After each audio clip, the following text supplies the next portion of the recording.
Hello again, everyone. It's Mr. Most Days Off. And I'm the WizKid. And we're here to talk about PopThreads.com, our newest sponsor and your online destination for all pop culture t-shirts. And right now, for our listeners, they are offering 10% off just by using the discount code Simpsons at checkout. Woohoo! They have some awesome Simpsons shirts. They've also got other things like old school Nickelodeon, my favorite, Legends of the Hidden Temple, and they've got us wrestling fans covered. They also have up to the current season t-shirts from TV shows like Game of Thrones and The Walking Dead.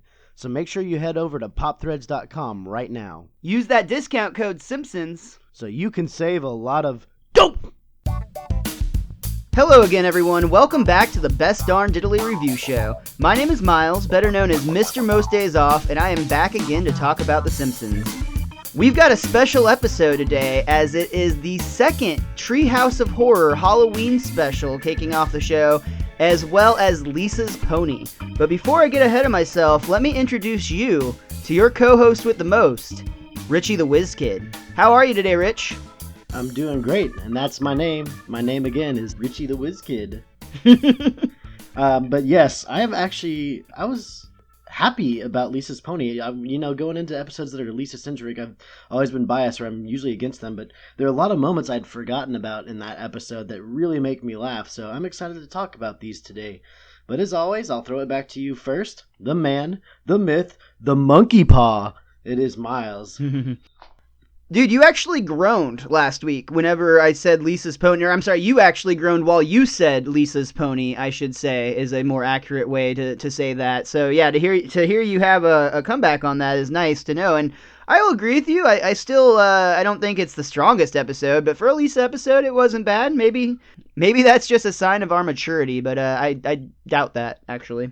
No, it's not. I just remember jokes I used to make as a kid, and they were all relevant towards They were all related towards Homer parts, so you know. Fair enough. So let's not get ahead of ourselves there. Let's go ahead and start with Treehouse of Horror II, which actually aired on Halloween, October 31st, 1991. Scary. We get another Marge opening, warning just like last year. In fact, warning that this year's episode was going to be even scarier than last year's. It would be scarier, more violent, and she believes they even snuck in a few extra swear words. So definitely need to put your children to bed, but hey, if you didn't listen last year, you're probably not going to listen this year either. And she kind of begrudgingly said it, where she was just like, I don't care anymore. Yeah, you could tell she was just kind of defeated. But, to her point, there is brain removal in this episode, so it gets a little twisted at points. It's not the most hardcore of their specials, but it still has some moments that I could see being a little bit upsetting for a child. Like you said, literally scooping out Homer's brain with an ice cream scoop. That's a thing that happens that we'll get to. Are you kidding me? This is the most terrifying Treehouse of Horror ever for a diabetic to watch, just so you know. Just because of the opening scene with all the candy? They are all, gorging on candy left and right, and I was just terrified. That's funny. Before we get to all the candy eating, we actually do our opening through the graveyard with some funny tombstone names that are happening. One that caught my eyes for sure was Bambi's mom, as well as Jim Morrison. This was also the first year that we got these spooky credits, like James Hell Brooks, for instance. These scary names were actually suggested by Al Jean. He's credited with the idea. And as we know, those are going to be a part of every Treehouse of Horror from here on out, except for one, which I believe was 8, which for whatever reason they just didn't go with them, which I think is a weird choice. I'm sure I will do more research and dive more into why they made that decision if it's available when we get there. But for now, we got them, and I think this is one of the best additions to the Halloween specials. I love the little Simpsons humor twist that they do every time, and it's just kind of fun to see. Yeah, it makes you feel like they're having more fun with it, and they know it's just silly episodes with outrageous consequences and things that don't really matter in the Simpsons universe. There's no necessary reset at the end, so it's just them having a good time, enjoying the Halloween spirit, I guess you could say. Yeah, they get to go a little bit crazy. Don't mind if I do.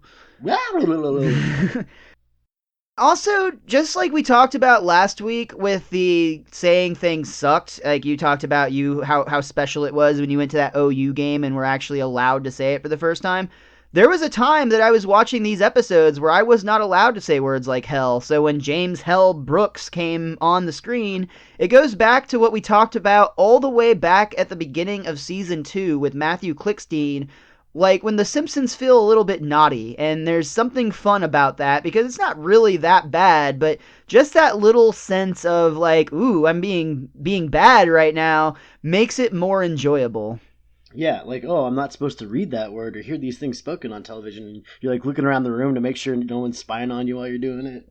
Exactly. So this episode gets framed by a night of trick-or-treating, very similar to the first Treehouse of Horror, where the kids were telling their ghost stories up in the treehouse afterwards. In this case, despite Marge warning them otherwise, they completely go nuts eating all of their Halloween candy, and they're told if they eat all their candy, they're going to have bad dreams. Which apparently there's actually some truth to that sugar rushes before bedtime can actually have, it's what it is it can actually trigger more vivid dreams, but if you're prone to nightmares, that means you could actually end up having more vivid nightmares, which would obviously be scarier. What I liked is when Marge was getting on them about it, Homer was eating candy and he said, if you don't like it, go to Russia. And when they were talking about the upcoming presidential election, and I thought that was really, really funny that like they literally like, again, 1991, 1992, whatever, 1991, I believe, and it still like has meaning today in the most twisted way. That's one of those really weird Simpsons, like way, way ahead of their time, way, way ahead of their time type of moments. Because I completely grazed over that. You're right. It actually opens with Kent Brockman giving a bad news report, and he's like, but if you think that's scary, we've still got the presidential primaries coming up in a few months. And that's when Homer says, like you mentioned, if you don't like it, move to Russia. And it's just like, especially with everything with Trump going on, It's like, wow, how weird is that? My mind jumped to it instantly as soon as I heard him say it, and I was just like, you. Yeah, same here. I had written it down. I just kind of skipped over it for whatever reason. But yeah, it definitely caught my ear. Something else that I wanted to point out is when the kids come in with all their Halloween costumes, did you see what Maggie was wearing? Something magical, I imagine? She was literally dressed as a witch. Yeah, I did see that, actually. And yes, Magical Maggie. She still falls over, though. That made me laugh. But are those her Hogwarts robes? Yeah, she was wearing more of like the Wicked Witch of the West type of witch face. Still, I'm just saying. No, still, it's totally on point. Yeah, it's a little hint. Yeah. Maybe it's the one night a year that she actually gets to be her true self and use her powers. Maybe the other 364 days she's wearing a mask. There you go.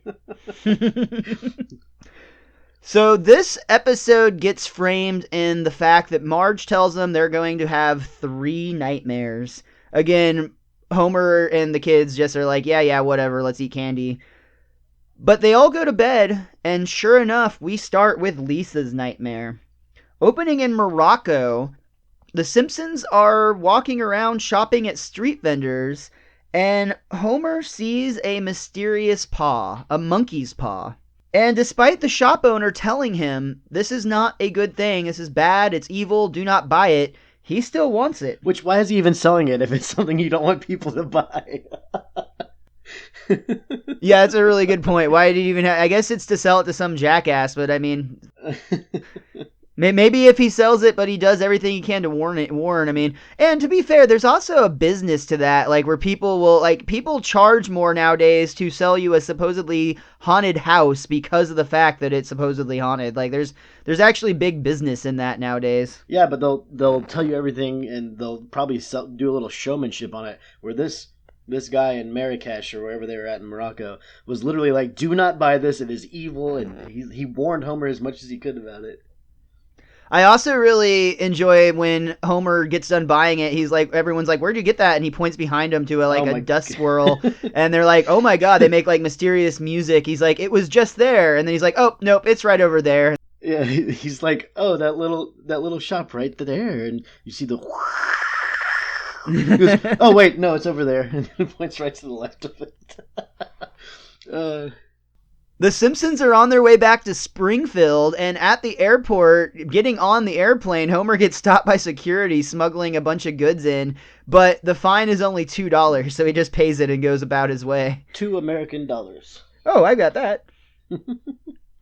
When they get home, they immediately start talking about the monkey paw. Maggie grabs it, and lo and behold, she makes a wish.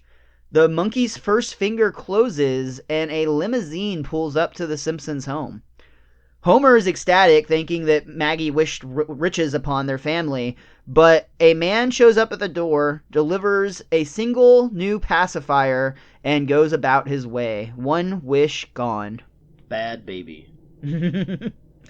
Immediately after that, Bart grabs the monkey's paw and is like, "Don't waste any more, let me show you how it's done. I wish the Simpsons were rich and famous." And this is probably the highlight of the episode, in my opinion, this next little bit, because they kind of do a spoof on themselves, talking about how commercial the Simpsons have gotten. At one point, somebody buys a t-shirt and with Bart's face on it and is like, $18 for this? Psh. Which I'm sure Simpsons t-shirts still easily sell for more than that. Which, by the way, that nerd that was picking up that shirt, I made a note. I think that's the first appearance of that particular nerd, and it looks like one of the nerds that Homer rooms with when he goes to college. I did not catch that or read anything, but that's interesting. I'll have to go back and look for that. The Simpsons go out to celebrate at a fancy restaurant where they're immediately seated despite the fact that the restaurant has been turning away customers because they're full. And as they walk in, you can start to hear the other Springfieldians talking about how they used to be cute and funny, but now they're just obnoxious. This is basically the ultimate case of kind of some self-deprecation humor, which I really enjoy. It's kind of like when I talked about Marge breaking the fourth wall, where she's kind of speaking directly to the viewers for being lazy and watching TV too much. This is one of those instances, except they're putting themselves on They're basically roasting themselves at this point. Well, it always makes me think of 8 Mile when he does the rap where he makes fun of himself and he's like, now you don't have anything to say, and drops the mic. Like, that's basically what they're doing. Clarence. Yeah. You went to private school. I like that movie, actually. I love Eminem, too. But yeah, that's a very, very good analogy. Next up, we get Lisa making her wish. Fame and fortune didn't turn out too well, so she tries to go a little bit less selfish and wishes for world peace. And it works. Immediately, everyone's getting along. Nations that were once at war are apologizing and becoming friends. Everyone is destroying their weapons, because who needs those? Our world is at peace. Only it turns out that there are other worlds that see us weakening ourselves, and none other than Kane and Kodo show up to take over our planet using nothing more than measly clubs and slingshots. Silly Lisa, you should have wished for intergalactic peace. Right? Way to think small scale, Lise. I actually made a funny note, and I think maybe somebody that's been on our show before may have pointed this out. It might have been Andy, but it always makes me laugh that every time the aliens are outside of Earth and watching the Earth from afar, they're always pinpointed on Springfield and always come back to Springfield. Like, they never try anything else until a future episode where they abduct Homer, and Homer talks about the presidential election between Gore and Clinton. Bob Dole, sir. Bob Dole. Bob Dole. Yeah, Dole and Clinton, where they're holding hands.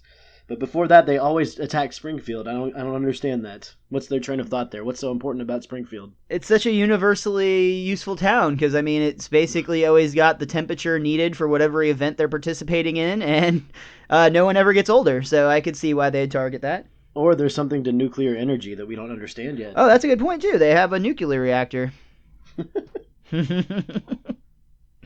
I also really like the bit when they first show up, they actually crash their UFO into the statue of Jebediah and the head pops off since, we know from the past it's been sawed off and reattached. It'd be really easy to re-unattach. Yeah, I think that's the gig there. I thought that was really funny. But yeah, so basically the aliens now take our planet over pretty easily because we're defenseless against them, so they just use very, very primitive weapons and it still works. I also really like they do another callback to the previous wish where somebody comes by and is like, I used to just be bored with their antics and merchandise, but now I wish they were dead. Poor Simpsons. It's dark but funny. Poor Simpsons indeed. Homer decides he's going to take control of this situation. He's going to wish for something that can't possibly be turned against them. He's going to ask for a turkey sandwich, and he specifies exactly what he wants. He makes sure to even mention things like, I don't want anything backfiring like zombie turkeys or something like that. And at first, everything seems fine. I like how Marge and Lisa look, and they look like worried that the sandwich isn't going to be fine. Like, this is such an important thing to get corrected. They're even playing into it a little bit. Yeah. And he's starting to inspect the sandwich and make sure there's no funny business. The bread is the right amount of moist, but not, not dry, but not too moist. There's the correct mustard on there. Yeah, the turkey's a little dry. Turkey's a little dry! So Homer's done with this monkey paw. He's taking it to the trash, and he sees Flanders, who expresses a bit of interest in it. And at first, Homer's like, "Oh, you don't want this stupid thing. Wait a second. Yeah, Flanders, why don't you take it?" Thinking that he's kind of tricking Flanders into his own misfortune. Like a few weeks ago in the episode when Flanders failed, when what made him happiest was seeing Flanders' misery. Yep. But Flanders immediately starts to make things better. He takes care of the alien issue. I forgot. Does he wish for them to have weapons again? Somehow Moe turns the tables. In the background, Moe's being chased by an alien with a slingshot. And then Flanders says, well, first of all, I wish we'd get rid of all these aliens. And as soon as he makes the wish, the alien's running away because he's like, oh no, he has a board with a nail in it. And Moe's chasing him with a freaking 2x4 with a nail sticking out of it. And then all the aliens fly off. And I love the little speech there between Kang and Kodos where they're saying, one day they'll make a board with a nail in it so big they'll destroy them all. They'll keep making bigger boards with bigger nails in it until they all destroy themselves. And I thought that's really, really funny. It made me laugh. And then I was like, that's actually another like kind of smart little subtle joke there. Cause it's genius. That's literally what we're doing to ourselves at the moment. Like, always. Yeah, we've been doing that we had an entire war based on not launching our weapons at each other because we would all destroy the shit out of one another. It's the Itchy and Scratchy where the race to arms where they keep having bigger and bigger weapons until they destroy the world. Of course, yeah. They make this joke numerous times throughout the series. That's what's terrifying about places like North Korea having nukes, because it's like everyone else, I think, is rational enough to be like, okay, guys, we seriously cannot launch these things at each other. But, like, you get up in, like, the crazy countries, and it's like, holy shit, they're just gonna go haywire. But I hopefully we've got, like, all the space lasers. Dude. There's nothing wrong with that. Study your history, man. Seth Rogen and James Franco totally went into North Korea and took care of that problem. I just saw the documentary the other day on TBS. That was clearly a very accurate documentary. I should brush up on my history and geography. My bad. But bottom line is Flanders ends up fixing the world with seemingly no issues other than, the fact that we'll probably end up destroying ourselves eventually. And he has 3 wishes left to take care of himself. He spruces up the house just a bit. Turns it into a freaking castle. And we basically end off the first part of our trilogy with Homer kind of pissed off that Flanders is getting everything he wants, and he actually ends by saying, "I wish I had a monkey paw," seemingly forgetting that he just had one and it went terrible for him. And then we get Lisa waking up screaming. We get Lisa waking up screaming to her own nightmare. End Act 1. She bursts to Bart's room to, get comforted, I guess. And after offering a candy necklace, Bart decides she can hop aboard, but less talky, more sleepy. We then get into Bart's nightmare, of course, because he literally eats a candy necklace in bed, which, as a kid, I was like, awesome. As an adult who spent, like, way too much fucking money at the dentist, I'm just like, brush your damn teeth before you sleep, kid. That's just because I'm old and shit. I ate a couple candy necklaces like he did in my day, where you stick the whole thing in your mouth and you just pull out the string. Yeah, right on. So this episode opens up, and it's immediately obvious that it is a parody of the Twilight Zone. Specifically, the episode "It's a Good Life" from season 3. Oh, coincidence! Season 3 of The Simpsons. Oh yeah, good point. And wait, it's actually season 3, episode 8. Oh no, this is episode 7. So very close. Very close. Yeah. In addition to that episode, it was also remade again in the Twilight Zone movie. And all of this was based on a short story written by Jeremy Bixby in 1953. It starts out submitted for your approval, just like a classic Twilight Zone episode would. Where it's got the narration over what's happening. Right. And it talks about a town terrorized by a monster. They can only think happy, good thoughts because this monster can read minds. And it turns out that this monster is a 10-year-old boy. What a twist. I bet you didn't see that coming. It's none other than Bart. In the scene following this where Homer and Marge are talking, I know that these are random episodes that don't have a through line, but I would like to point out that Homer does admit that it's Marge's side of the family that has the monsters, or maybe the superpowers, that have been passed on to so far Lisa and Bart. We haven't figured out, Maggie and Bart. And I go with the Beastmaster thing with Bart, but Homer points out in this episode that it's Marge's genes that cause it. Even though Homer is invincible, that could be a whole different kind of thing, but the superpower / monster part could come from Marge's side of the family. Well, if we're going to use Halloween episodes as canon, there's a Treehouse of Horror episode coming up way in the future. It's like in like the 20th season or maybe in like the 17th, one of the late teens, where we actually find out that Marge's whole family is in a bloodline of witches. They come from like a coven of witches. Yep. So this whole Magical Maggie thing totally takes on more legs if we start throwing in the Treehouse of Horror stuff to back it up as well. But usually we kind of exclude that. I'm saying they just might have hit a little tidbit of truth. You usually base stuff on something from reality, so maybe they're just trying to throw it in there. Because they also have an episode in the future where Maggie's just an alien from that impregnated Marge. Yeah, you're totally right. So in the meantime, Bart is a powerful 10-year-old. He can do pretty much anything he dreams up. He can make anything he imagines happen. And everyone around him is focused on making sure he is happy and making sure that they know that no matter what he does, it's a good thing that Bart did that. Bart's a little bit bored by the cat, so he turns it into a Dr. Seuss-looking fire-breathing animal that ends up catching the kitchen curtains on fire, but Marge assures him that it's a good thing that Bart did that. I can't remember. I don't remember what our country's called, but I know Bart would have the answer to that. Can you help me out? I don't remember, man. What's the name of our country?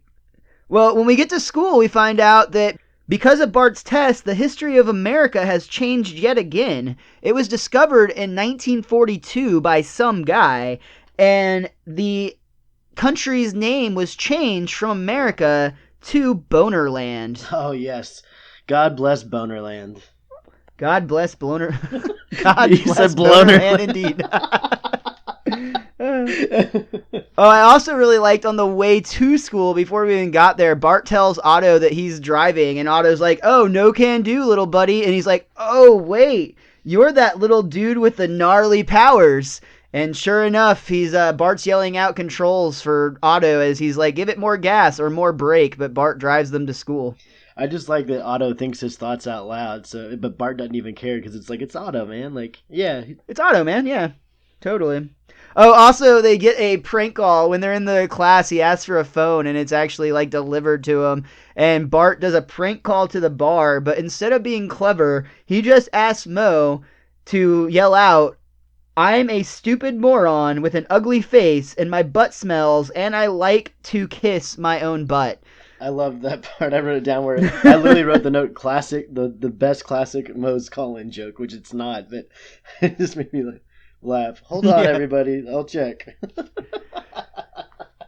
Also, for the morning announcements, he has Skinner sing every day.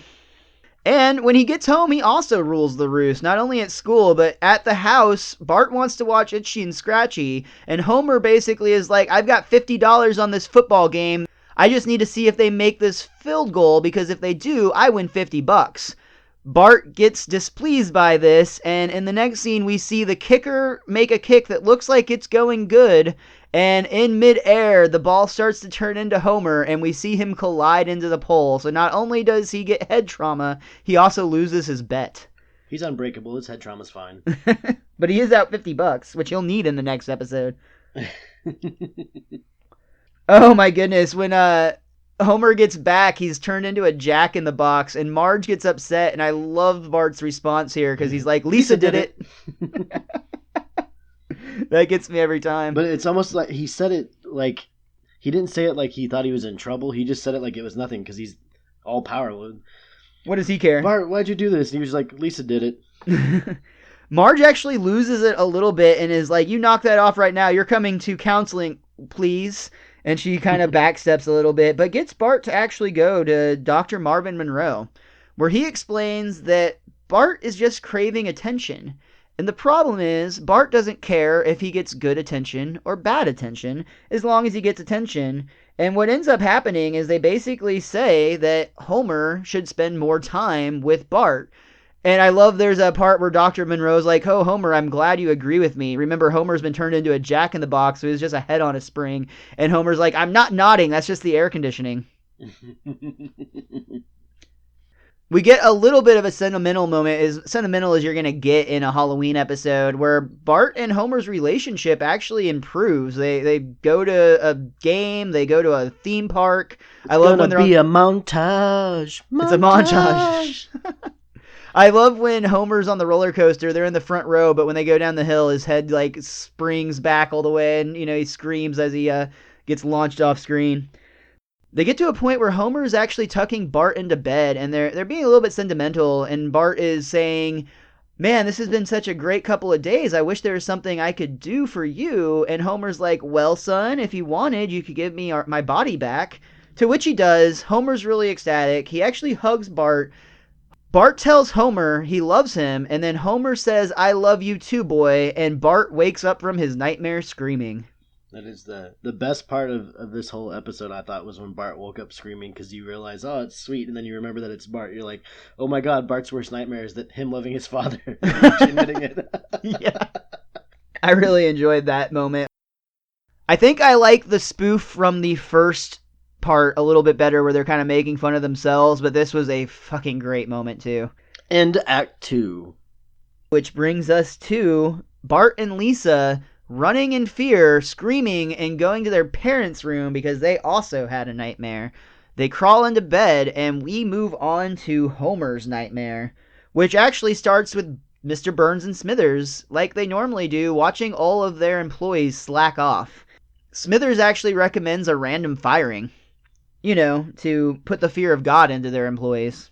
And this is the part I have an issue with in this episode. They'd play a game like we referred to last week on the Negan style in Walking Dead. They do eeny, meeny, miny, mo on the monitors to pick out who they're going to fire. Do you even know which one you picked? Of course, Mo. I'm saying they have these cameras on, and you never see the cameras like switching angles unless there's episodes where there's only one camera and it's switching. So that means these cameras are on the same monitors in the same spot at all time. So this random finding of an employee to fire, he knew what monitor he was pointing at because it's the same people on the same monitors all the time. So it's not really random. But he doesn't even know the guy's name. Yeah, of course. It's the one guy whose name he never knows. He obviously is expendable, right? Exactly. I love that we get the announcement, attention Homer, wake up, you're fired.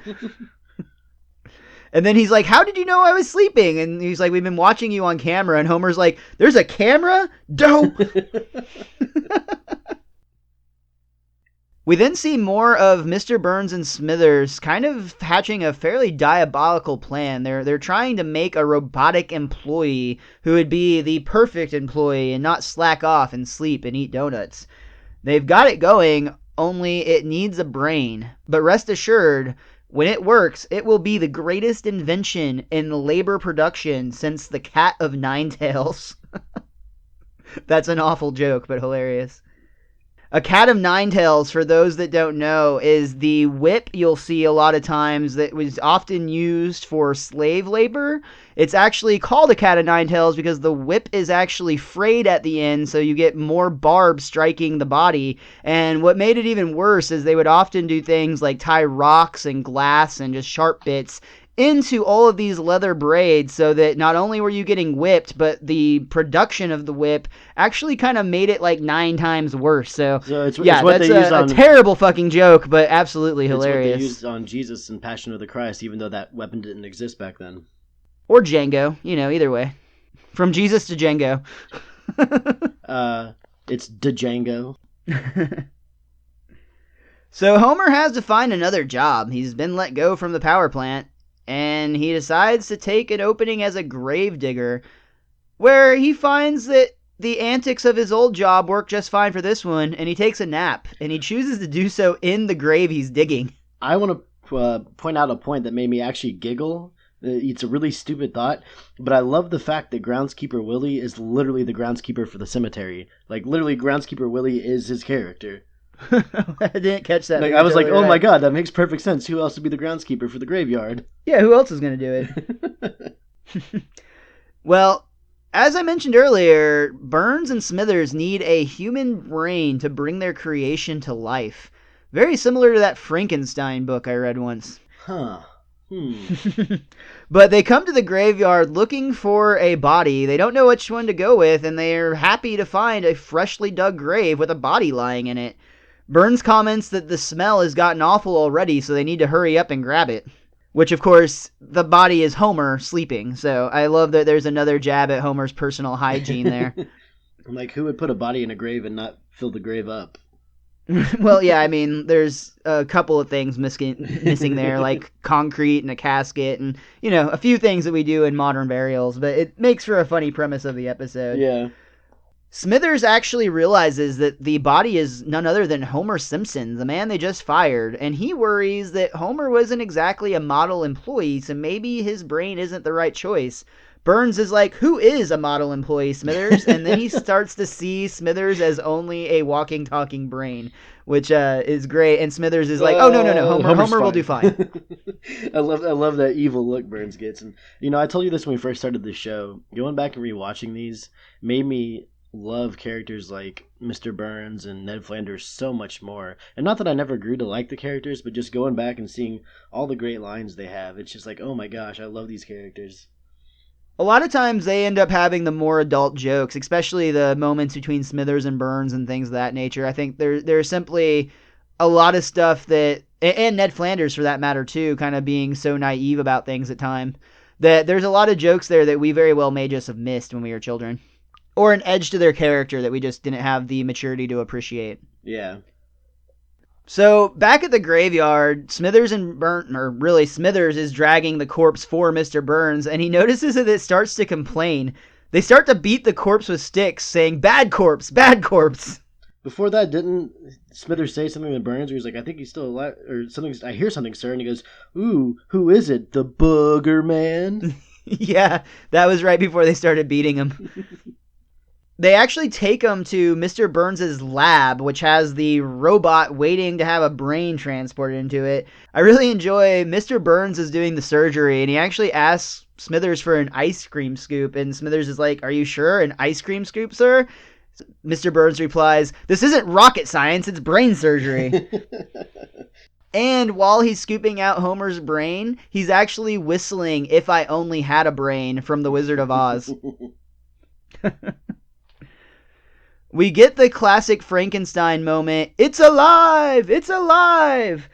And then Mr. Burns goes on a rant about how they said that he was a mad scientist and it would never work. Who's mad now? Evil laugh. Insert evil laugh here. Well, and also he puts, at one point he puts Homer's brain on his head and he runs around saying, look at me, I'm Davy Crockett. Hey man, it's not rocket science. We then get Robo Homer, and he wakes up, and I love that they were trying to make a model employee, and the first thing he does is use his technological powers to find a box of donuts. He then goes crashing through the wall like the Kool-Aid Man in search for donuts, and we also get scenes of him at work sleeping on the job just like Homer used to. Which goes to prove the point that every plan looks great on paper until you add in the human element. Or the Homer element in this case. I really appreciate when they get back to the Simpsons home. Marge is worried because Homer's been missing, and the kids are like, Dad's been missing? And he's like, it's been 2 days. Huh, what do you know? And I think they were watching Johnny Carson. I didn't catch that part. Yeah.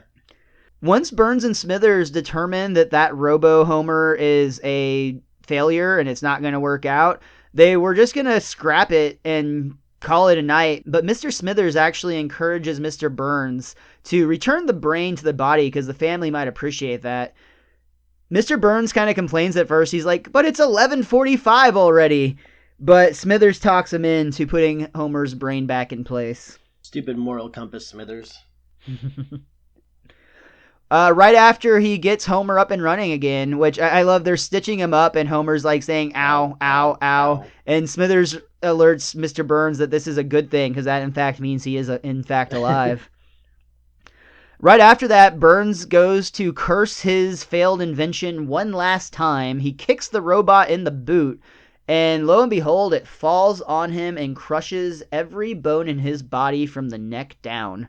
Whatever could they do? And then Homer wakes up from his nightmare. I love he says he wakes up because Bart bit him. Bart is like, well, I was suffocating. I tried to scream, but I had a mouthful of arm flab. Then everything is fine and dandy, right?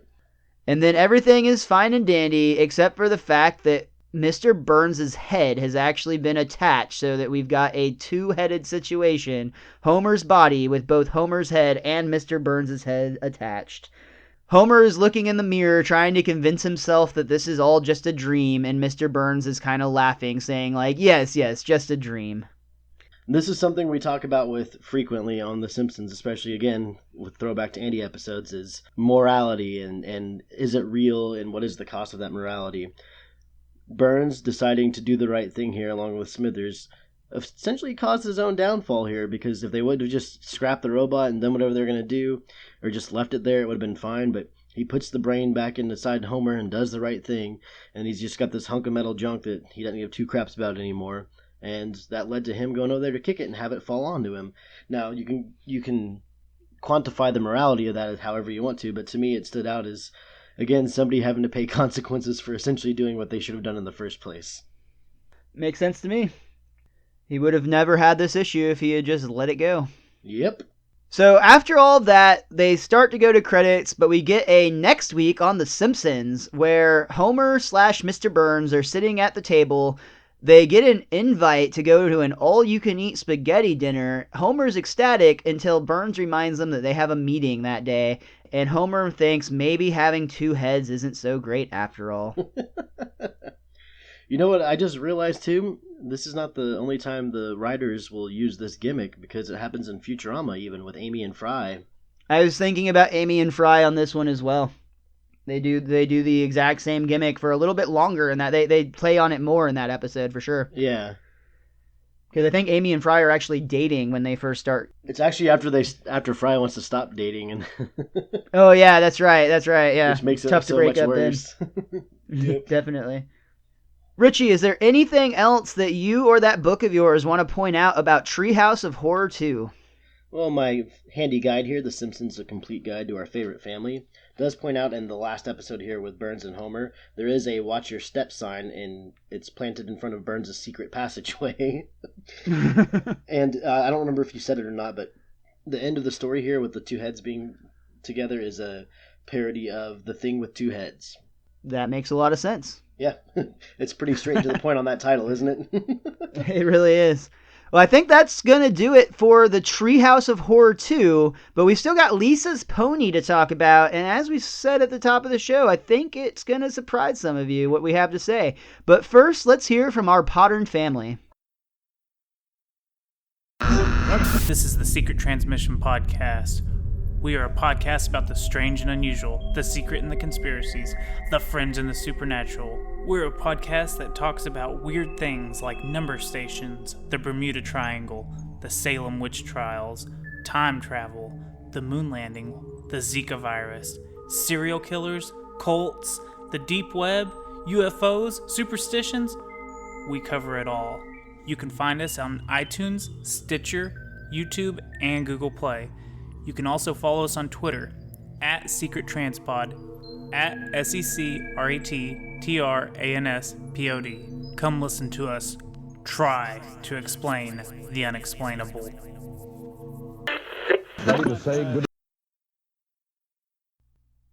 Getting back to The Simpsons, we've got Lisa's Pony to talk about, which debuted on November 7th, 1991. We're back to the classic intro on this episode, with the chalk gag being Bart Bucks are not legal tender. Maybe they are in Bonerland. Very useful in Bonerland, I'm sure. The couch gag had Homer lying across the couch first, and then the rest of the family came and crushed him. We open on the movie The Dawn of Man, which had some apes that looked awfully, or at least one ape that looked awfully similar to Homer. A bunch of monkeys kind of learning to use tools for the first time. And we get the Homer-looking monkey going up against a rod and going on the shady side of it and using it to lean against so he could nap. And I believe this isn't a parody on 2001: A Space Oddity, if I'm not mistaken. Yeah. Well, we then get to a kind of a crossover shot where it goes from Homer the ape napping on this pole to Homer the man napping in his workspace. Which, again, after working there as long as he has, everyone should expect that out of him. I mean, didn't he prove in the last real episode that he has no idea what he's doing? That's true. I like specifically, though, that as he was kind of waking up from his slumber, he actually was making like, ooh, ooh, ee, ee, like monkey-style sounds. He gets a call at work from his daughter Lisa asking for a read. She's going to be playing in the talent show later, and she doesn't have any more reads, and her last one broke. So she's going to sound terrible if Homer doesn't get her a read. He asks if this isn't something that Mom should handle, and she goes on a list of all of the people, including Marge, that she had called for help before she called Homer. And I love that list included that nice man who helped get the snake out of the basement last year. I actually love the way Homer asked for it too, where he says, "Isn't this the kind of thing your mother's good at?" Like, Homer's warning Lisa right there. Like, you know how this is going to play out. And Lisa makes it apparent that, yes, I know how this is going to play out, which means she shouldn't be as upset when things do play out the way they both knew they would. Except for the fact that this isn't any sort of thing to be good at. This is literally going to the store and buying something. This has nothing more to do than the typical Homer being a lazy asshole. This isn't like he's incapable of doing it. It's something that he let beer get in the way of his daughter. Beer is the one thing that saved I would his daughter agree in with this, you. though. I would agree with you if it wasn't for the fact that any buffoon could go and get a item But at he the did it store. right. He does it and right. It's not anything that you're being does it good right. at. It's just it was too last minute of something for him to get.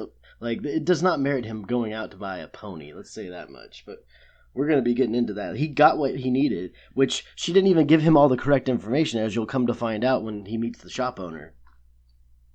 Well, I mean, I don't feel it's unrealistic to have the expectations that your dad knows what instrument you play. No, but the specifics of it, where he says like the alto or the whatever. Tenor. Yeah, she never told him which one. Well, he can point at the wall for what it's worth. A tenor saxophone looks nothing like an alto saxophone. They're like completely different instruments. Okay. It's not like I would give you this argument if it was an alto saxophone and a bari saxophone, because those two instruments look very similar. But and for what it's worth, I actually always thought Lisa played the bari saxophone, so that I will say that was confusing to me. But yeah, you're talking the yourself alto out of your own sax looks argument like I'm sorry, the tenor saxophone looks like a clarinet. So I'm just saying, would you expect Homer to know that? I would expect Homer to be able to point on the wall at what his daughter's instrument looks like. He says saxophone. He yells first, at her enough for it. That's the only way he remembers is when he yells. Which is the other True. note I wrote. It's funny to me, the only time he can remember how to say or what the instrument is when he recalls yelling at her about it. We actually get to the talent show itself. Lisa's going to go on last, so she's got time, but they're gearing up, and Principal Skinner makes the announcement that you're all locked in now because we don't want anyone leaving or escaping after your kids play. Which is probably something I would do if I had a kid. True. Oh, and the first 5 rows will get wet. Ooh. I guess the spit valve. I'm not really sure. No, I could have made a much worse joke, but I'll save it for a few minutes. Maybe they share the same type of kinks that President Trump does? Is that what you're getting No, at? I was going to say maybe that's for the My Ding-a-ling song. My ding-a-ling, I'd sing my that all the time. ding-a-ling, won't you play with my ding-a-ling? It's the way the kid says it, though. I want you to play. It's like almost goes slightly off just a straight American accent, but it's so fucking funny. And just the look on Skinner's face. Homer is on a mission to do right by his daughter. He gets to the music store with 5 minutes to spare. He's written down what he needs, and he's ready to buy Lisa a 4.5 size reed. But the music store just so happens to be next to Moe's Tavern, and as Homer says, beer. Which, the only issue I have with all this with this whole scene, besides the obvious fact he should have gone to the music store first, is that he should have known the music store was right next to his bar that he's at every day. Like, You'd think he'd seen that once or twice, right? yeah, that's one thing. Like, I know all the places right around the bars I go to, so if an emergency happens and you need something from Golden Corral, well, that's right next door to the bar I always go to, so you can go there. Part of that, too, plays in the fact that at this point in the season, or at this point in the history of The Simpsons, they purposely make things sort of ambiguous in terms of where things are located and how the town is arranged. They're able to change that on the fly for the convenience of each episode. And in this case, they really abuse that rule that they have. But I actually really like Mo brings up the same point you did. Well, Homer's basically like, pour me a beer, Mo, and hurry. I've only got 5 minutes before the store I need to go to closes. And Mo's like, well, why didn't you go there first? Hey, I don't tell you how to do your job. And Mo's like, sorry, Homer. And then Homer's like, hey, if you turn the glass a little bit to the side, you'll get less foam. Which, as long as Mo's been a bartender, how does he not know to tilt the beer mug to the side while he's pouring the beer? Well, he probably does know, but you get more profits that way because they're going to go through the beer faster. Yeah, but most places you go to when you're a regular, they're not going to do crap like that for you. Yeah, but this is no regular town. This is Moe's Tavern, after all. Homer tries to scurry over to the music store with 15 seconds left to spare, and he's very, very frustrated to find that the music store actually closed down early. That's not Homer's fault. You and I have been notoriously closed down stores way earlier than we were supposed to in our past, but we won't admit to that right now.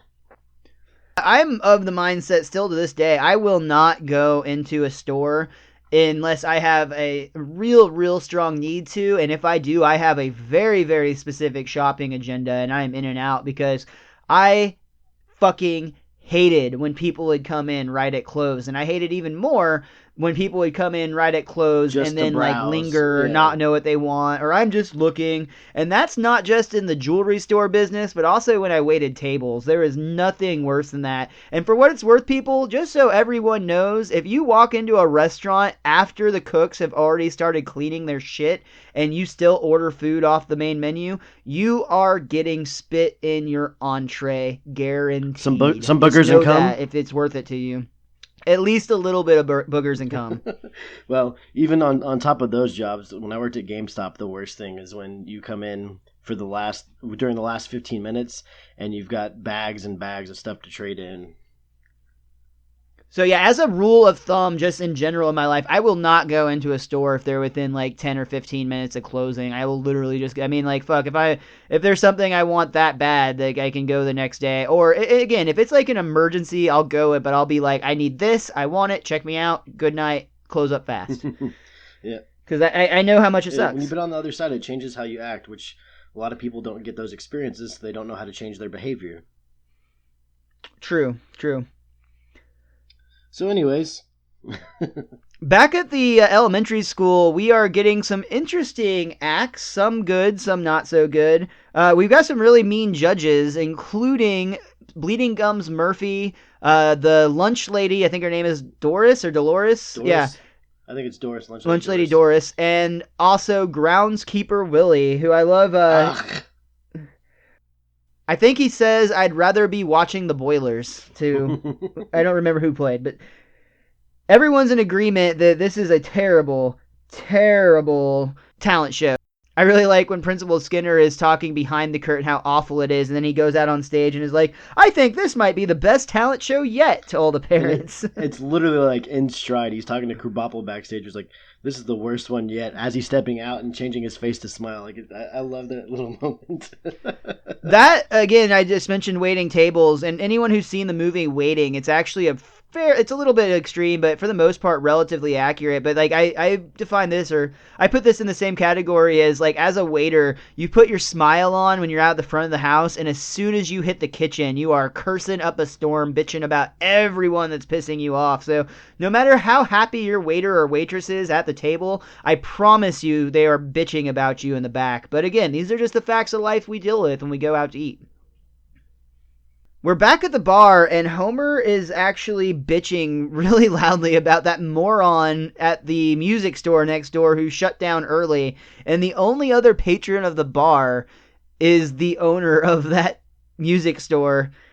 Moe actually helps convince this guy to open the store back up for Homer, again, even though he was just called a moron by him. He's remembering that he pulled his mother and son out of a burning vehicle or whatever it was. Oh, and at one point, when the guy's like, I'm not opening for you, he's like, fine, but I'm going to make you look at a picture of the little girl whose part you're breaking, but he doesn't actually have a picture of Lisa in his wallet. Which we also learned he won't have a picture of Maggie either in the future episode. That's true. What I like is it proves Homer's point that he will say in a future episode, or maybe he's already said it, I don't remember. Beer, the cause of and solution to all life's problems. It was the cause of his problem of not getting the read, and it's going to end up being the solution to why he got the read. If he didn't go back in the bar, he wouldn't have got to meet the shop owner. I feel like that's a stretch, but I'll go with you on that one. They go to the music store after a little help from Moe and beer, as you pointed out, and Homer knows exactly what he needs because he wrote it down. He needs a size 4.5 reed. Only he's not sure what instrument he needs it for. He starts trying to remember back every time he's told Lisa to turn down that damn, or cut down that damn. They start listing instruments, and finally they get to saxophone, and he's like, yes, that's the one. But then he doesn't know if it's an alto or a tenor. Which I was saying that that's Lisa's fault. He may know what it looks like, but if the guy's not pointing out which one's which, then that's on the shop owner and Lisa. Well, at least Homer felt guilty about it because, unfortunately, he doesn't make it back in time, and Lisa has to perform with her broken reed, and she sounds like garbage, like the rest of the kids for the most part, and Principal Skinner is like, yeah, the reed, and Lisa's basically in tears. She's so upset because she's actually good at playing the saxophone. But you think Bleeding Gums Murphy would know that? Like, I think that'd be a little bit unfair as the judge going into the talent show, because you would assume he was going to give her a high score until this happened. They do have quite the history. Yeah.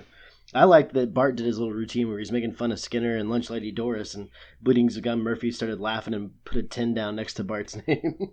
Yeah, he was a big fan of Bart's comedy. Everyone else got like a 5 at most, I think. Before Lisa went on, actually, she was kind of asking Marge, like, where is he? And Marge starts going through possible scenarios in her head of why he might be late. And it started with something simple like a flat tire, and she's like, well, maybe. And then it went to a bear chasing up a tree, finally aliens abducting him, and then it goes to Moe's Tavern where he's drinking a beer, and she's just like, probably. And she's dead right. Well, I mean, you're his wife, you should probably know those kind of things, so there's no reason to beat around the bush about it. Speaking of beating around the bush, that's when we get to My Ding-a-ling. My ding-a-ling, my ding-a-ling, I want you to play with my ding-a-ling. Ladies. I got a little out of order there, but yeah, that was actually the act that went on right before Lisa botched because she didn't have the reed. Skinner pulled him off stage, said that act is over. And Homer shows up just in time to hear Lisa's performance. As he's running through the hall, he says to himself, I sure am glad I'm not that kid's parent. As he can hear Rushes Lisa in the playing. door and sees Lisa bombing on stage. He's the only one that cheers for her after it's all over. And unfortunately, Lisa is completely heartbroken about the situation. She didn't get her chance to shine. Her father let her down. And Homer goes through a series of attempts to kind of make it up to her here, including getting her an entire wheelbarrow of ice cream. It was like the ice cream parlor's Mount Belly Ache special. She ate one bite of it and was like, I'm full. And like in the most depressing manner, like she is so at like Lisa depression stage in this episode for sure. Homer actually like more or less forces her to forgive him. She says, I forgive you, and he gets mad that she didn't mean it, and she's like, you're right, I didn't mean it. And he was really upset that it cost $88 for all that ice cream. Which I'm thinking if it's Homer, he's just going to be happy because that's more ice cream for him to eat. But I think maybe I'm wrong. Nowadays that would be a lot more than $88 too. For a wheelbarrow of ice cream, yeah, I think it might. We then go to Homer kind of looking over himself, reflecting on how he's been as a father to Lisa. He looks at some old home videos and sees on that a beta he's been tape ignoring VCR, her. By the way. Yeah, if anybody actually recognized what that is. Most people thought it was a VCR, but it was actually a Betamax. But he basically reflects and realizes that he's always ignored Lisa. He's even I love there's a scene where he's watching, I think it was a football game, and Lisa's taking her first steps, and he yells out, "Marge, are you recording this?" She's like, "Yeah, well, I'll just watch it later." What I was wondering is there's also that moment in that same tape where she says "Dada," and he asks about it too. And I don't know if they were trying to say that was a scene of her saying her first word, because we know in later seasons that Bart is actually her first word. So I didn't know if it was just the first time recording her say that, or if Probably just the first time he said "dada," because they didn't really specify, so I don't feel like they're on the I think hook they meant there. it as her first word for this point in time, as in season 3. They probably did, but they were smart enough to write it ambiguously enough that it's not like definitively that way. Just throwing that out there. So he's reflecting with Marge, and Marge basically tells Homer, if you want Lisa to forgive you, just try spending time with her. So they go on a series of like daddy-daughter play dates. Like they have a tea party and they go to the park, and they do all of these, as Homer calls them, girly things, because he actually expresses to Marge, "I'm worried if I do too many more girly things, I might go fruity." Which isn't the first time he's going to have that worried thing about himself or somebody in his family.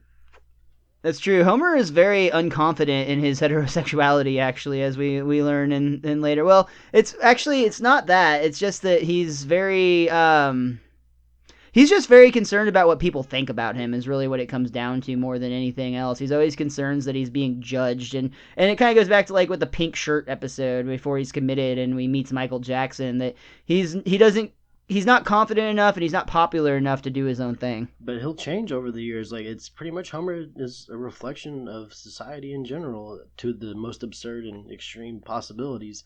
So that's why you'll see him change and deal with a lot of these issues as time goes on, which is just another example of why the show is so great, because it can somewhat adapt in ways that we didn't expect them to. Good point. Well, Homer gets frustrated and fed up with all this effort he's putting out there trying to spend time with Lisa, and instead of continuing to try, because Lisa's just mopey this entire episode, in every scene, no matter what they're doing, she is just depressed. So Homer's like, what can I do that'll just be a quick fix? And he decides he's going to buy her the pony that she's always wanted, even though Marge tries to convince him not to and even asks him to promise that he won't get that pony, and he just starts kind of groaning and making weird noises. The weird noises thing. When I was in late middle school, I had a bunch of friends over, and this was the episode that was on that we were watching.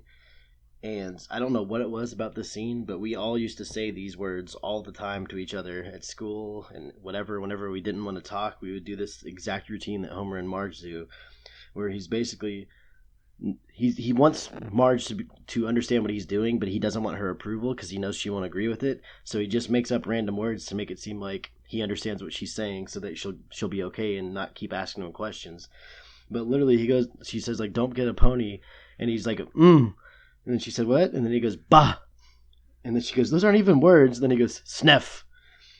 And I'm telling you, I laughed when I saw it because I completely forgot it was this episode. And it just instantly made me remember. I used to say those 3 words to my friends all the time, especially sniff. Like, sniff is such a great word that literally it just made me crack up when I saw it because I didn't remember it at all. So thank you, Lisa's Pony, for taking me back to my childhood. Schnoogans. That's how that whole started, is like Jay just kind of came up with a random word, but buh. Snuff. I just giving you a hard time. I also like that in that scene Homer looks at Marge and says, "Ha ha, you love me." Yeah, I use that meme a lot of times, actually. I really like that one. It's just a kind of like a real quick like sight gag, but I like after the scene when Marge turns off the lights, Homer has this just shit-eating grin on his face. Yes. It's the whole screen is black, but you can see Homer's eyes and smile. Where he thinks he's won, and that's after the bah sniff stuff. Like when she just goes to bed, he's got that shitty grin on his face where he's like, "I just won." Exactly, yeah. When in fact you didn't win it all, Homer. No. So the next day, Homer goes to the pet store to try to buy a pony. The pet store employee is like, yeah, we have this pony right here. And he just shows him a really big dog. Homer identifies, this isn't a pony, this is a dog, and I love the clerk's response. He's like, you're smarter than I gave you credit for, sir. Which might be the only time Homer ever gets that compliment. The clerk suggested he goes down to the horse stables that are just located adjacent to the glue factory, I believe it was. Did you say horror stables? Where do I find those? Where do you sign up, right?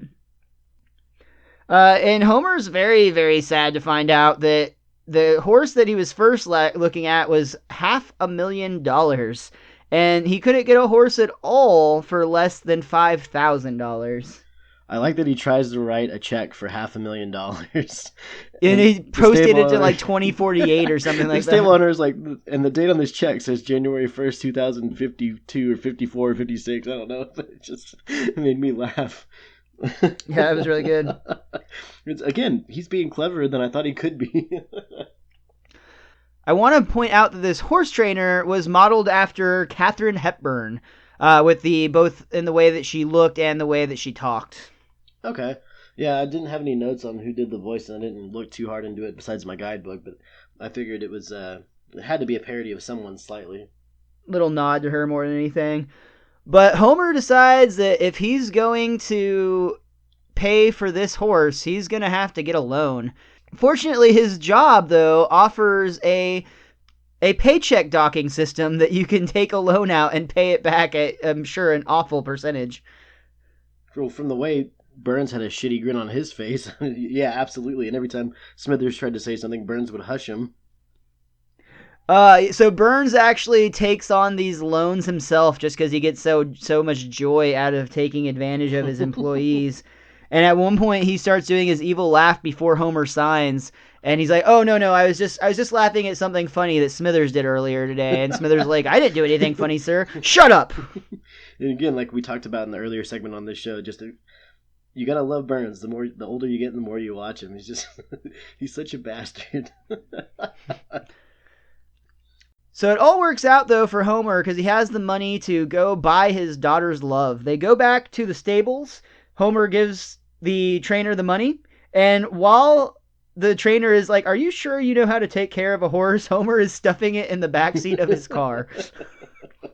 Eating his couch. And then the back part of his car seat while he's driving it home. You're right. It starts to eat the foam, I think. And then we get a great scene. One of the moments I love about The Simpsons where it does a great parody of The Godfather because it pans out on Lisa sleeping, and then as the shot widens, we see a pony's head in bed next to her. Though it's not like The Godfather where it was a bloody mess and a warning sent for not doing that favor, but in this case, it was the actual pony itself, and Lisa could not be more ecstatic. She names the horse Princess, she starts riding it through the house, she thanks her father, and all seems good. She, for the first time since Homer let her down, is actually happy. Night and day, just like a woman. I like hearing a future scene where she runs up and says, "I've got something for you," and kisses Homer. And then he says, "Oh, I was hoping it was money." I also really enjoy right after this scene when Marge is like, "I told you not to do this. I'm upset with you. You know, like I can't believe that this costs so much. Blah blah blah." And Homer's just like, "Ooh, someone's hinting that they want a pony too." Not getting the situation even a little bit. Also in this scene, Bart, one more thing. Right after Homer is like, "Oh, I can get you a pony too, Marge," Bart goes up to him and is like, "Hey, I want a moped. What's up?" And he's like, "Well, I know you love me, so you don't get squat."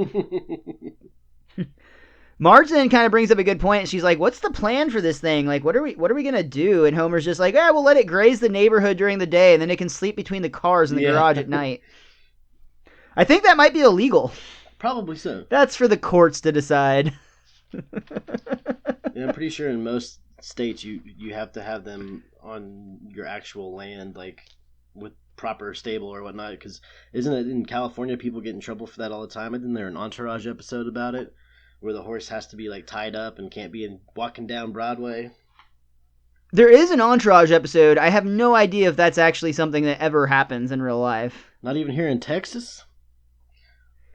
Dude, there's actually somebody in my neighborhood. Like I live in Texas, so I know some people are just instantly like envisioning like we all live on ranches and shit. But like I live in like a very normal neighborhood. I'm one street away from Main Street, and like it's like a typical working class neighborhood. But we have one person that will occasionally on like a Sunday evening ride his horse through the neighborhood. I think he keeps it somewhere local, and they go and get it. But like you'll just like look out the window and you see this fucker on a horse riding by, and it's like, what the hell?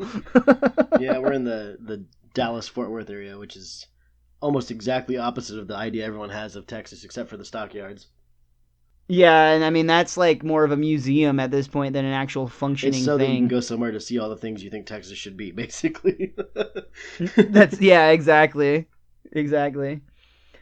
But Homer finds out the hard way that this is a expensive venture. He gets to the stables and he gets the bill and he's like, "This is what love costs It per was like month?" $530 a month just for the stable costs. The trainer points out though that not only includes boarding and riding lessons, but at no additional cost, she's also going to teach Lisa enunciation. And then Lisa comes up and is like, "Oh, father, I've never loved you more. This is..." Oh, father, this is the greatest I've ever loved you. Something along those lines. And Homer's like, nuts. Yeah.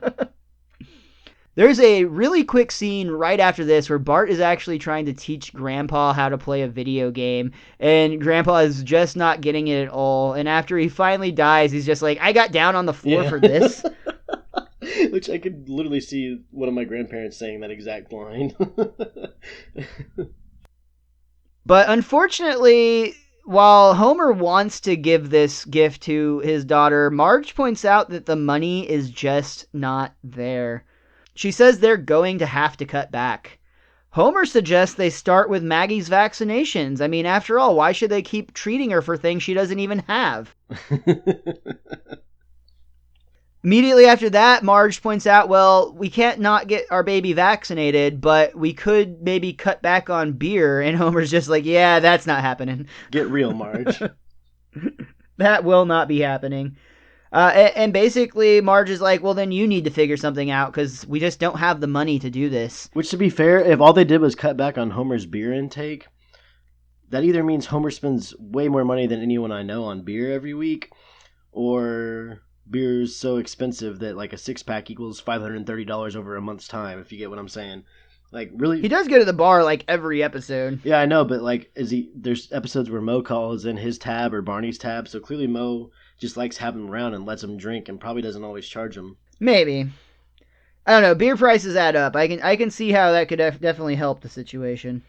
Help, definitely, but like completely fix the problem of? I don't know. Fair enough. Also won't fix the problem of Homer's like, do you have any jewelry that you're not wearing anymore, Marge? Which you don't get jack for on secondhand jewelry sales. Just don't even bother. I also love he tries to scam Apu by claiming that he got 3 Liberty Bells on his scratch-off ticket when the third one was clearly a cherry. He was just trying to cover it up with his thumb. Yeah. You owe me $10,000. Like they don't have a barcode you have to scan anyways. Right. Apu's offended. He's like, if you were trying to get money out of me, you should have pointed a gun at me or inquired about my help wanted sign. And I like that the help wanted sign was the second thing. So used to getting shot. Well, after all, each bullet scar is just a badge of honor, and to all of his new employees, he suggests try to take the bullet in your shoulder. Well, I love that Homer takes the job, and then Apu says, I dreamed of the day that where one of you would be working for one of me. Yeah. I love Apu. Apu's this is a really strong Apu moment, or like a couple of scenes with Apu that you let him shine for sure. He's a funny character. He also starts giving Homer a tour of the store. He shows them the hot dogs, which are purely for display only. They've been the same ones for 3 years, and there's only one bozo who actually buys them. Homer starts to say, hey, I eat the hot dogs here. Oh. I have a note. I think it cut back to Lisa being at the stables at that point with all the little boys watching her and thinking of how graceful and how good she looks while she's doing it. And that scene, obviously, you're going to know what I'm going to say, bothers me because there's an image of Ralph there where it does not sound like Ralph at all. And we've already had Ralph talk in a past episode, I believe, where it sounded like his voice a little bit. Yeah. And this one was completely different. And it sucks to see Ralph like not being his normal self. He had his moment in a previous episode where he kind of was able to become more his character. But yeah, this was a major backstep. He spoke clearly, and it made it sound like he had the hots for Lisa, which we know he does, but like it felt completely wrong the way that he sounded. Yeah, it was off. No question. We get a sequence of scenes where Homer is trying to literally just work all the time. He's basically taken on the night shift at the Quickie Mart. His plan is that he'll work his midnight to 8 a.m., he'll come home, he'll sleep for 5 minutes, he'll eat breakfast, he'll take a shower, he'll sleep for another 6 minutes, and then he'll go to work. He'll come home, he'll eat, or I think at some point there was 10 minutes to enjoy Lisa's yeah, to enjoy Lisa's admiration and love. Long story short is Homer is, over the course of this episode, just breaking down. He's not sleeping, he's working double. But it's in the wrong places. Well, he's falling asleep all the time, but not actually sleeping. Like, he falls asleep at the Quickie Mart several times. He actually falls asleep on his drive home at one point, which is quite scary, and has a pretty fun dream sequence. It, in a little bit of a way, reminded me of the video game, because there's a level where you're in the dream sequence. I wanted to point out that the melody that plays in this dream sequence is actually Golden Slumbers from the Beatles album Abbey Road. However, if you're watching this episode along with us and you did not watch the original, if you're watching a rerun or you caught a copy of a rerun, then this song has actually been removed from syndication. Wow. That's probably very costly, so I would understand that. I wanted to point out that the scene where he's asleep at the Quickie Mart, when Ned is in there counting change so that Ned can leave the correct amount even though the employee's asleep, because Ned's just a good guy like that. Yeah, he's like counting out exact change too. But I wanted to point out that he was counting change with his right hand. And I don't know about you, but when I do tiny little things that I don't even think about, I always use my prominent hand. So I thought it was kind of odd that Ned was literally slowly counting out change with his non-dominant hands, because we know he's a left-handed guy from the Leftorium episode when Flanders failed. So I just caught that, and I was like, oh, he's using his right hand. That's kind of weird. That is kind of weird. Also kind of weird, was Apu on a date with Princess Kashmir? I don't think he was on a date. I think he ended that date, son. Well, I'm just saying, I'm pretty sure that was the quote-unquote dancer from Homer's Night Out. Yeah, so I'm wondering, do you think Apu paid for that date, is what I'm getting at? I was wondering, because we'll learn in future seasons as well that Apu can be a bit of a ladies' man. Bow chicka bow wow. And we don't get many personal glimpses of him at this time, but I think he had been to maybe some kind of establishment that she works at before, and I think he earned this without paying. I think that we got one of those like, well, I just come back to your place, and he's like, I don't pay for that, and they're like, well, you don't have to. You're just saying Apu is a motherfucking PIMP. Yep. He ain't spending cheese, that's for sure. Nice. Finally, Marge is just like, man, how long do you plan on doing this? And Homer's like, well, how long do ponies live? Marge is like, about 30 years. Doe. It's like the most defeated doe he's ever done. Well, then, I wanted to point out in the next scene when Homer's at work and Lisa calls him to thank him again about the horse and how much she loves him. Did you catch that was a re-imaging from another episode? No. Which episode? Lisa is on the couch in her pajamas with her feet covered and her cheeks are bloated when she's calling Homer to say that she loves him. And it literally made me think of the episode where Lisa is sick, because wasn't that one we just did recently? Where Lisa's sick and Bart has to get her homework from school? Yeah, I think you're talking about the one where they actually end up making the quilt together because Lisa stays home from school being sick. I think that was Bart's dog gets an F. Yeah, you're right. And that one, she calls Homer asking for him to pick up some magazines. But it's the same... All the ones with the Corys. Yeah, but it's the same shot where she's on the couch looking to the right, and she's talking to him on the phone. But when I saw the image, I was like, that felt like it didn't belong there. And when I was looking, I was like, she looks sick. And I went, oh my God, she was sick in a past episode. So they played it. It was a real, only a few seconds long, but it was them reusing footage from an older episode. Well, that's not the first time they've done that, so it doesn't surprise me. But yeah, it gets to the point where everyone knows what needs to happen, but Marge straight out says she's not going to make Lisa give up the pony, but she is going to show Lisa what it's doing to her father. And I love this line. Lisa basically says, all the years I wanted to be treated like an adult has backfired. Again, you knock Lisa in the past and you don't pay attention to a lot of the stuff she says because you don't understand it all. But that it's perfect. That's her in a nutshell. Yeah, exactly. She's still a child at heart, even though she can speak like an adult and wants to be treated like one and can actually function as one, I believe. And if anything, the pony is her child's kryptonite. If anything's going to take her out of adult mode, it's a pony. And isn't that a typical Simpsons theme that we talk about is... the ultimate sacrifice. Exactly. Yeah, totally. Yeah, Lisa takes her pony back to the stable. She asks if she'll take extra special care of the horse. And she goes to her father and basically tells him, Dad, you don't have to do this anymore being at the Quickie Mart. There's a big dumb animal that I love even more than a horse. Oh no, what is it, a hippo? Of course she's talking about her father. She loves him the most and doesn't want to see him ruin his life at her expense.